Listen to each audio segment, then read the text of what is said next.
Oh sorry. हाँ, good morning. ठीक हैं? ओह ठीक है। तो आज क्या सिखाने वाले थे? ओह या, आज हम सिखाने वाले the charge distribution. Charge distribution क्या होती है वो समझते।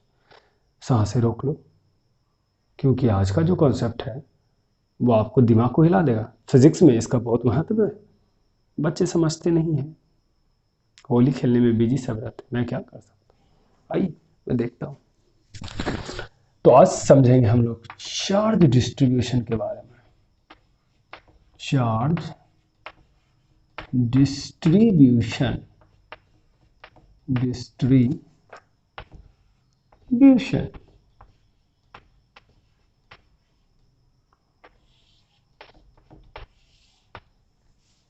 चार्ज डिस्ट्रीब्यूशन होता क्या है वो तो पहले समझना पड़ेगा ना। चार्ज डिस्ट्रीब्यूशन किसे कहते हैं। जो पहले तो इंग्लिश में दे देता हूँ, क्योंकि मुझे कंफ्यूज हो जाता हूँ हिंदी इंग्लिश को इशू करके।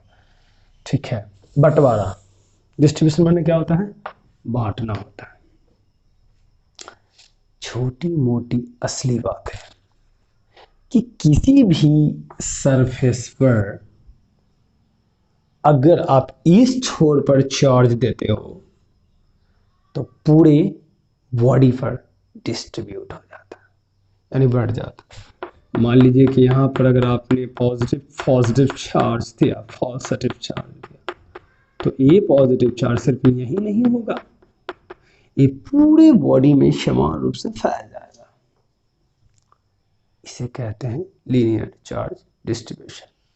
और लीनियर चार्ज डिवीजन के द्वारा किसी बिंदु आवेश पर यानी पॉइंट चार्ज पर क्या फोर्स लगती है वो समझना बहुत यूनिक पॉइंट है। तो ये तो आपने देखा कि पूरे चार्ज पर इक्वली रूप से डिस्ट्रीब्यूट हो गया, और यहाँ जो कि वही चार्ज है जो इक्वली मात्रा में यहाँ भी आपको पॉइंट ऑफ व्यू नजर आ रहे हैं, एकदम समान रूप से। इसे कहते हैं चार्ज डिस्ट्रीब्यूशन।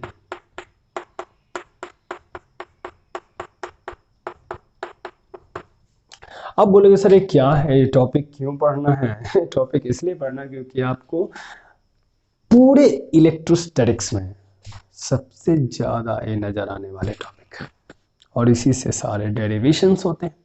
लेकिन हमारे बच्चे बिहार बोर्ड के रहे चाहे सीबीएसई के रहे, बेचारे बेचारे बच्चे ही तो होते हैं ना, उनको फील्स नहीं हो पाती है किसे पढ़ना जरूरी है। तो चार्ज डिस्ट्रीब्यूशन तीन प्रकार के होते हैं, जिसमें से पहला क्या होता है वो हम कंसीडर करते हैं। कलरफुल पेन से लिखने का मजा ही कुछ और है, राइट? या तो चार्ज डिस्ट्रीब्यूशन में पहला आता है लीनियर चार्ज डिस्ट्रीब्यूशन। क्या आता है? लीनियर चार्ज डिस्ट्रीब्यूशन की बात कर लेते हैं। डिस्ट्रीब्यूशन कंप्लीट हुआ। फिर दूसरा आता है सरफेस चार्ज डिस्ट्रीब्यूशन की बात कर लेता हूँ, डिस्ट्रीब्यूशन की बात कर लेता हूँ।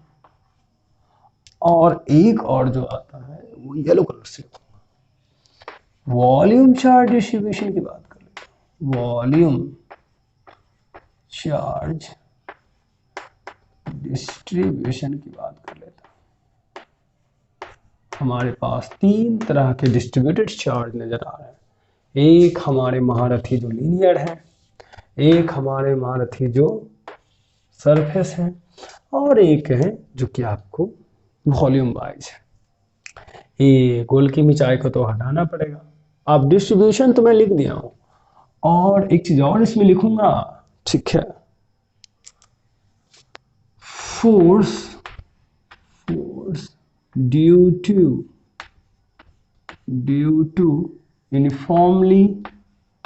Uniformly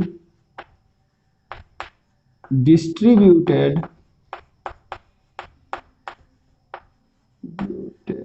charge. हम बात करेंगे कि डिस्ट्रीब्यूटेड यूनिफॉर्मली डिस्ट्रीब्यूटेड चार्ज के द्वारा जो फोर्स एग्जर्ट की जाती है वो कैसा होता है, उसकी मैग्नीट्यूड क्या होती है। वो हमें समझना है। ओके, तो इस कद्दू को हटाया जाए। सबसे पहले तो लीनियर में एक वायर का कॉन्सेप्ट लेते हैं और सरफेस में जो कि है आपका एक सरफेस का कॉन्सेप्ट लेते हैं और वॉल्यूम में एक कद्दू लाएंगे। ठीक है, एक कद्दू कुछ ज़्यादा ही टेढ़ा हो गया, सॉरी। और वॉल्यूम में हमें इस तरह के क्यूब की ज़रूरत पड़ेगी और इसके द्वारा एक पॉइंट चार्ज लाए। ठीक है, और यहाँ से हम इस बिंदु पर P पॉइंट पर एक टेस्ट चार्ज रखेंगे। सिमिलर चीज इसमें भी करेंगे, छोटे से एरिया को हम कंसीडर करेंगे और इस पॉइंट्स पर हम एक P पॉइंट्स लाएंगे और यहाँ भी टेस्ट चार्ज रखेंगे। ठीक है, और सिमिलर चीज जो करेंगे हम इसके साथ करेंगे और इस पॉइंट्स पर जो है आपको Q0 यानी P पॉइंट पर टेस्ट चार्ज रखा जाएगा। और फोर्स एग्जर्ट हो रही है यहाँ पर भी, फोर्स एग्जर्ट हो रही है यहाँ पर भी, और फोर्स एग्जर्ट हो रही है वो आपका यहाँ पर भी। तीनों बिंदु पर फोर्स एग्जर्ट हो रहा है। पूरे बॉडी पर पॉजिटिव चार्ज फैला हुआ है, आप समझ सकते हैं, चार्ज को फील कर सकते हैं। ये वायर है, क्या है? Long wire. लंबा तो वायर ना होगा, आपका कछुआ नजर आ रहा है आपको, हम कुछ समझो। और इस पूरे बॉडी पर जो कि है ये आपको एक चादर की जैसा सीट है, प्लेन सीट मान लो, प्लेन सीट, प्लेन सीट है। इसकी एरिया जो होगी वो ए या तो एस मान सकते हैं। इसकी लंबाई क्या होगी? लंबाई लिखेंगे कि लेंथ लिखेंगे? लेंथ होगी जो एल होगी, और उसकी जो वॉल्यूम होगी वो क्या होगी? वो बी होगी। कंसीडर कर चुके सब में, मैं इसको इसमें भी रख दिया। और यहाँ जो है आपको पॉजिटिव चार्ज है, नेगेटिव चार्ज तो होता ही है, आप डरना नहीं कि सर नेगेटिव चार्ज नहीं, अंदर ही है। सिर्फ पॉजिटिव को शो अप कर रहा हूँ ताकि आपको समझ में ठीक से आ सके। किसी भी सब्सटेंस में दोनों चार्ज होता है, अलग पॉइंट।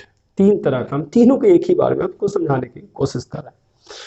Q0 क्या होती है? परीक्षण आवेश। क्या होता है? परीक्षण आवेश। परीक्षण आवेश, जैसे छोटा सा चुम्बक लाते हैं टेस्ट करने के लिए, हो ना, वही है टेस्ट परीक्षण आवेश। एक में लिख दिया हूँ, बाकी तीनों में वही अप्लाइड होगा। तीनों पी पॉइंट्स पर हमें क्या निकालनी? फोर्स का निकालनी। हमें निकालना क्या? फोर्स। हमें निकालना क्या है कि इन तीनों पर, इन तीनों सरफेस के द्वारा किस मैग्नीट्यूड में फोर्स जो है अप्लाई हो रहा है, यानी कि इस पर, इसके द्वारा कितना हो रहा है। इसमें भी आवेश है, याद रखिएगा। अब बोलो सर छोटा एरिया क्यों लिया हो? तो इतने छोटे से एरिया को हम डिफाइन करते हैं dq से, और इस छोटे एरिया की जो लंबाई है वो क्या है? dl है। dl के कारण कितना फोर्स लग रहा है। अगर dl के कारण फोर्स निकल जाएगा तो इंटीग्रेट करके हम पूरे निकाल सकते हैं। इंटीग्रेशन क्या होता है वो भी आज पता चल जाएगा। आज आपकी बात लगेगी कि आप क्या जानते हो। इसको हम कह सकते हैं dq है और इसकी सरफेस को कहेंगे dA है, क्योंकि टोटल सरफेस का छोटा सा एरिया। और इसको हम d भी कहेंगे और इसके जो जो आवेश हैं उसको हम dq कहेंगे। क्यों? क्या है ये जो dq dv है वो dq लगा रहे हैं। dq जो होता है किसी भी एरिया का छोटा सा आवेश है, छोटा सा आवेश को कहा जाता है, या तो हम चार्ज को कहें स्मॉल चार्ज, स्मॉल चार्ज को। किसी चीज में भी dq लग जाता है तो उसके स्मॉल रूप को कहा जाता है, और हम उसको इंटीग्रेट कर कर पूरे को निकाल सकते हैं। अगर हमें एक का पता हो तो इंटीग्रेशन पूरे होल बॉडी को निकाल देता है। इंटीग्रेशन आपको याद रखना पड़ेगा, होल बॉडी को निकाल देता है। तो पहले तो हम एक का पता कर लें, इंटीग्रेशन फिट करके हम पूरे को निकाल लेंगे। तो अब बात आती है कि लीनियर चार्ज डिस्ट्रीब्यूशन हो गया, इसको रेखीय सतत वितरण बोलते हैं, इसको पृष्ठीय बोलते हैं, इसको आयतनीय बोलते हैं, यानी आयतन के अनुसार होता है ना। Clear point. अब हम समझते हैं कि डील के कारण जो Q0 पर जो बल लग रहा है, फोर्स F वेक्टर मान लेते हैं। exerted ड्यू टू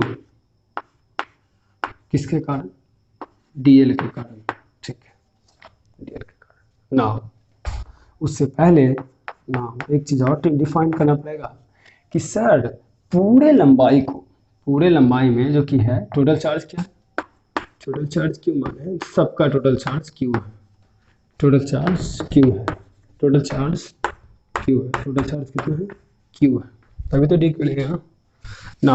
उससे पहले कि सर अगर टोटल चार्ज को डिफाइन की जाए, टोटल चार्ज को अगर डिवाइड की जाए किससे, डीएल से, ठीक है, डीक्यू लगा दिए, छोटा सा चार्ज है तो उसको हम लैम्डा कहते हैं। सिमिलर चीज तो वही चीज है, एफ एक्सर्टेड बाई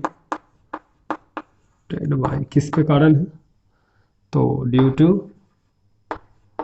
डीए के कारण है, डी लिए यस ठीक है, डी क्यू के कारण ना, sorry for that, due to d Q कर देंगे, डी क्यू इंटू किसके कारण, इसके कारण, और यहाँ भी डी क्यू ही होगा, इन डी इन a in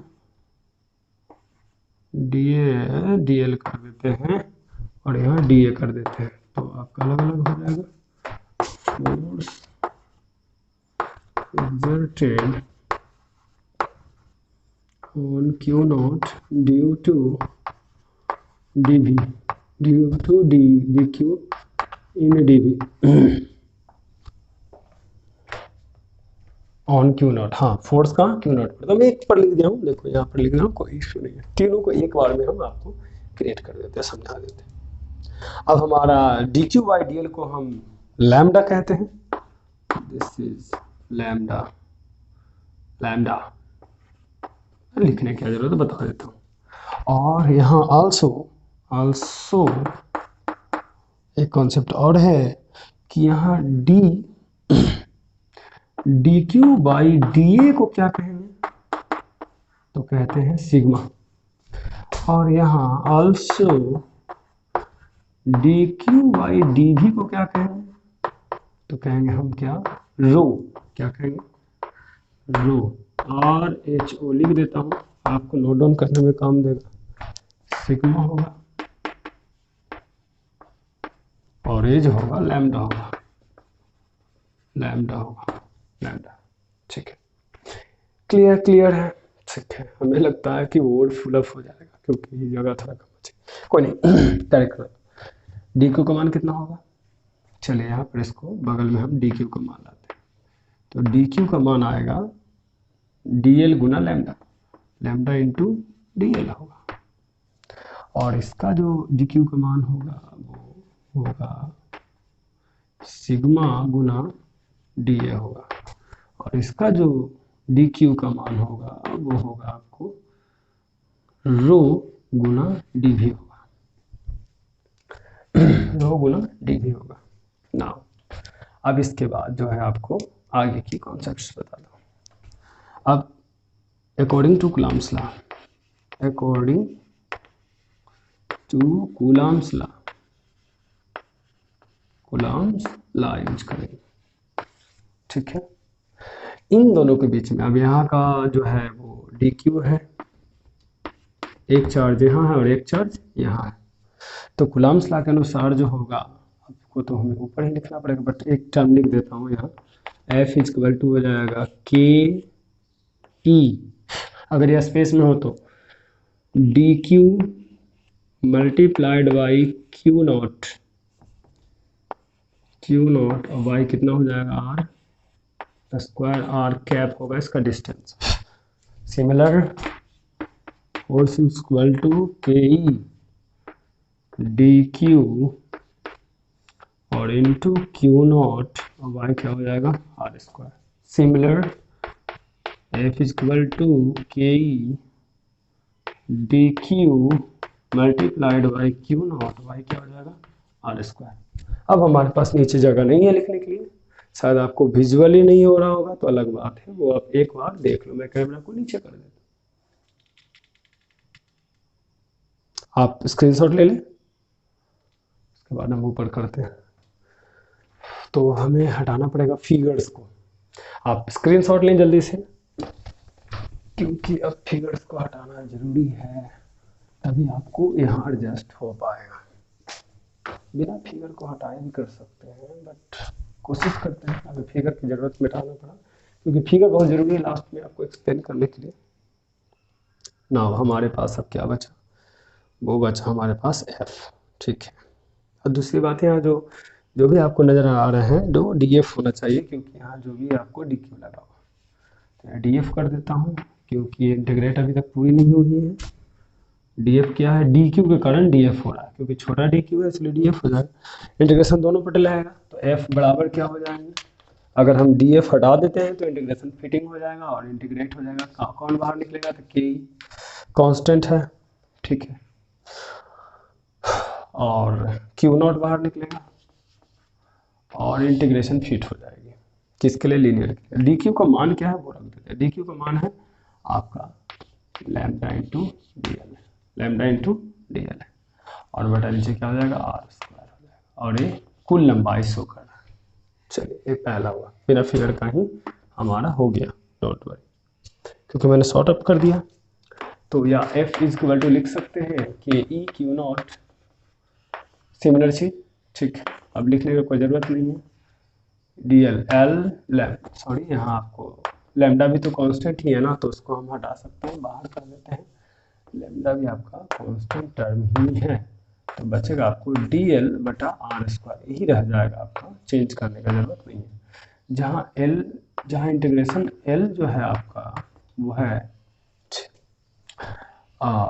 through all line, इसको कह सकते हैं एल को इंटीग्रल लाइन कह सकते हैं, ठीक है। लाइन ऑफ इंटीग्रल भी बोला जाता है, लाइन ऑफ इंटीग्रल कह सकते हैं, integral, line of integral to whole, पूरे लंबाई का इंटीग्रल है, इसकी वैल्यू होती है। अब हम इसकी बात कर लेते हैं, यहाँ भी सिमिलर चीज, अगर एफ फिट करें, डी एफ को अगर हम एफ में बदलें तो इंटीग्रेशन फिट हो जाएगी, और के जो है बाहर चला जाएगा, के जो है बाहर चला जाएगा। डी क्यू का मान यहाँ रखेंगे तो क्या हो जाएगा, सिग्मा इंटू डी ए हो जाएगा, अब बटा में नीचे क्या हो जाएगा, आर स्क्वायर, और ये क्या हो जाएगा, इसका एस जो कि है वो आपका गिवन डाटा। सिग्मा को भी बाहर कर सकते हैं, क्यू नॉट यहाँ नहीं लिखे हैं, लिख देता हूँ, के ई हो जाएगा, क्यू नॉट हो जाएगा, और सिग्मा भी बाहर जाएगा, तो बचेगा क्या, डी ए बटा आर स्क्वायर, और जहाँ ए क्या होगा, सरफेस इंटीग्रल होगा,